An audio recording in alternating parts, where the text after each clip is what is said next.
Hi, my name is Katrina McNally. I graduated from Severna Park in 2015, and I'm now an occupational therapist out in Colorado. So some of the requirements is getting your master's degree. It's similar for like speech therapists, and then physical therapists have to get their doctorate degree now. So I did a 5-year master's program at Duquesne University in Pittsburgh, but there's plenty of options. Like I know Towson has a program where you can go and get your master's after your undergrad, or you can go and even get your doctorate in occupational therapy after your undergrad. There are licenses that you have to get. So you take a national board exam that is something you study for a really long time, and it's a 4-hour long exam, but you only have to take it once, and then you have your credentials to practice in the United States. And then for each state that you move to, you have to get an additional license. So it's usually you kind of answer a few questions on what's specific to that state, and then you pay your fee and you get your license.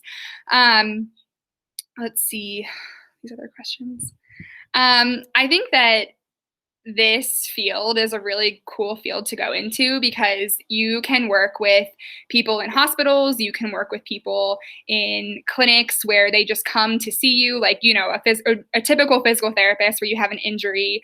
Currently, I work with children, and I am helping them meet some developmental milestones that they have struggled to meet. So I work with kids who have autism, I work with kids with Down syndrome, but I also work with kids that just have some sensory processing issues and don't even have a formal diagnosis.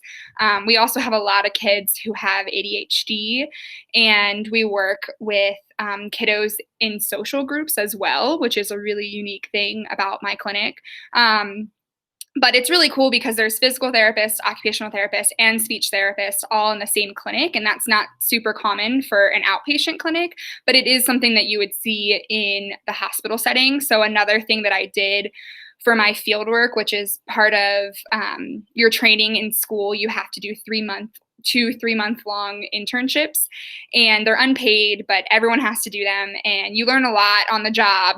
But I worked at a stroke unit in Baltimore, and that was really intense and not my area, but I learned a lot. And but there was physical therapists and speech therapists as well working with the same patients. So it is really cool because you get to collaborate a lot, and they have different perspectives that I don't have, and it all helps to heal the patient. So I mean, like I said, you can work with quite a variety of population. You can work with the elderly, you can work with just anyone practically.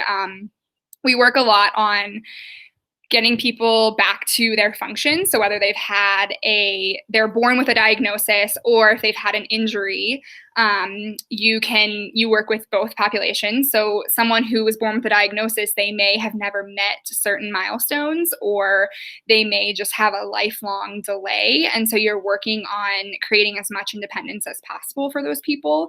But then people who have those injuries, then you're working on getting them back to where they were or to the best place that they can be. So overall, I mean, it really, with both the injury and the diagnosis that you're born with, you're really just working on what's important to them to get back to, or to learn how to do, and to just promote independence as much as possible. And sometimes that's not possible either. So you're working on training parents or training caregivers to help those people as well. Let's see, what part of the job do you find most satisfying? I absolutely love working with kids. I knew from like even high school I wanted to work with kids. But on that note, the really cool thing about occupational therapy is you don't have to specialize in a population. So I'm working with kids now, but I could go work with adults tomorrow if I wanted to get a different job. And that's what's really cool. It's really versatile, and a lot of people kind of bounce between all the different populations based off of what they're interested in.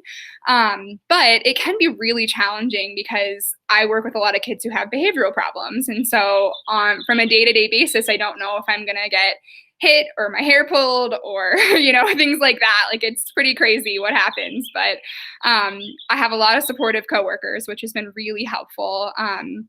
I have been able to work in the clinic versus telehealth. So there was a lot of telehealth going on where you would do sessions over a computer screen. And that was really challenging with a lot of kids because they're just not going to sit in front of the computer screen and listen. So, but it's very rewarding. There's days where I want to come home and scream because I'm like, I'm not helping them. But then there's days where I come home and I'm like, today was a successful day. And so it's, like I said, it's very rewarding. And I think a lot of therapists, regardless of the population that you work with, experience the same thing.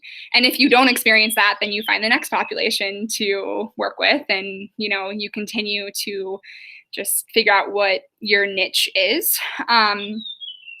This job, so for me, my lifestyle was really affected because I ended up leaving Maryland and moving to Colorado. So I took my boards in March when COVID shut everything down, and I could not find a job in Maryland. I was really struggling because I wanted to work in either the school system or with, kids in some capacity. And as you know, schools didn't open up, and so they weren't really hiring. And so I looked into travel therapy, and travel therapy, you can have like 12-week placements or there's a lot of variety. But I ended up finding a permanent position out in Colorado because I applied for my Colorado license, and just I got offered a travel position and a permanent position. And I was like, well, I'll take the permanent position for now because it's more stable. But it brought me all the way out to Colorado. And so my lifestyle has changed completely because now I rock climb and I mountain bike and things that I never thought I would do in Maryland, and things that you can do in Maryland, but it's a little bit harder to get to. So now I'm doing a lot more just traveling and exploring the west part of our country. And so, my lifestyle changed a lot, but it's also really amazing because where I work, we have control over our hours. So I work 40 hours a week. However, I can kind of move my own patients around. So I don't have someone telling me you have to be in at 8 o'clock.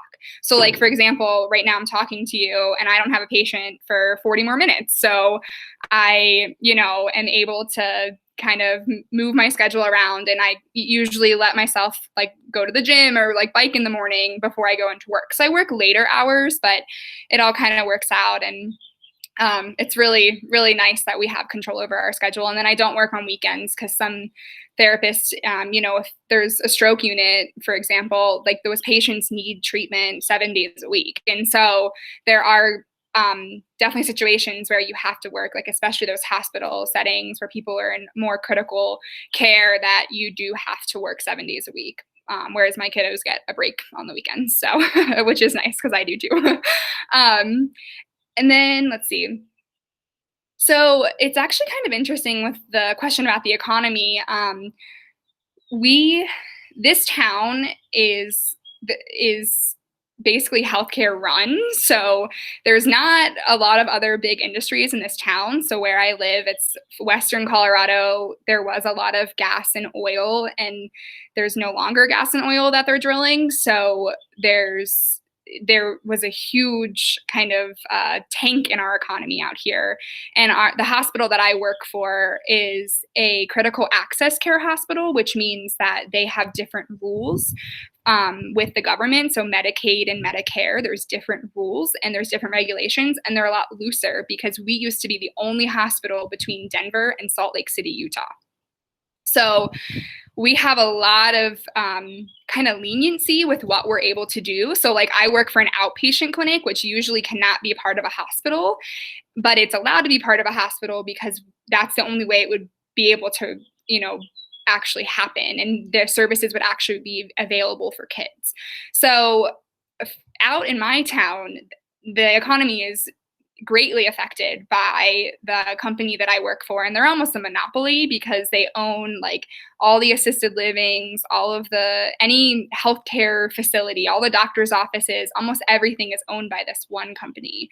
And so yeah, it impacts the economy a lot, but it's also great because it provides a lot of jobs for this town and, for the people who live here. So but it definitely is a lot more impactful than, say, in Maryland, you have Johns Hopkins, you have Anne Arundel Medical Center, you have a billion different options in terms of which hospital to go to. And so it's a lot less impacted.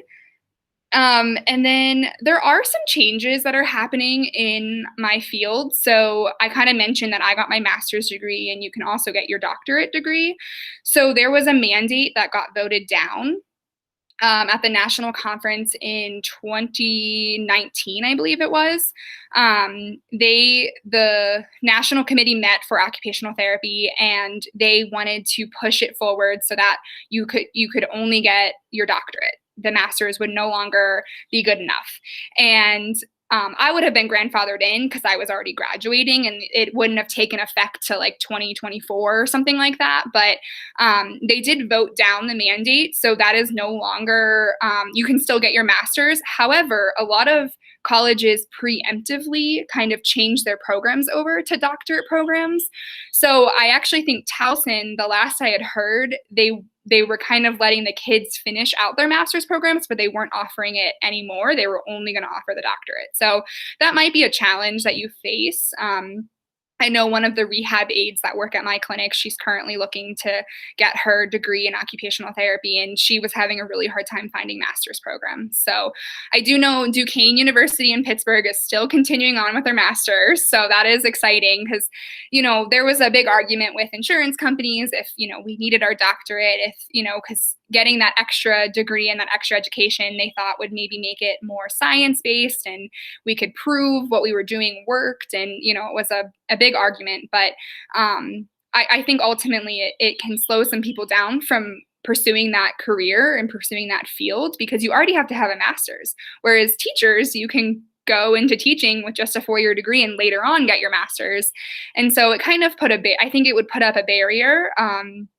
Because if you were required to get your doctorate, you would have to pay so much more money. And that's ultimately why I decided not to continue on with mine and just stick with the master's because it's all you need. And I had plenty of experience and plenty of opportunity to learn in that coursework. So there are changes, but hopefully you'll be able to find a master's program. And if not, a doctorate is a great option.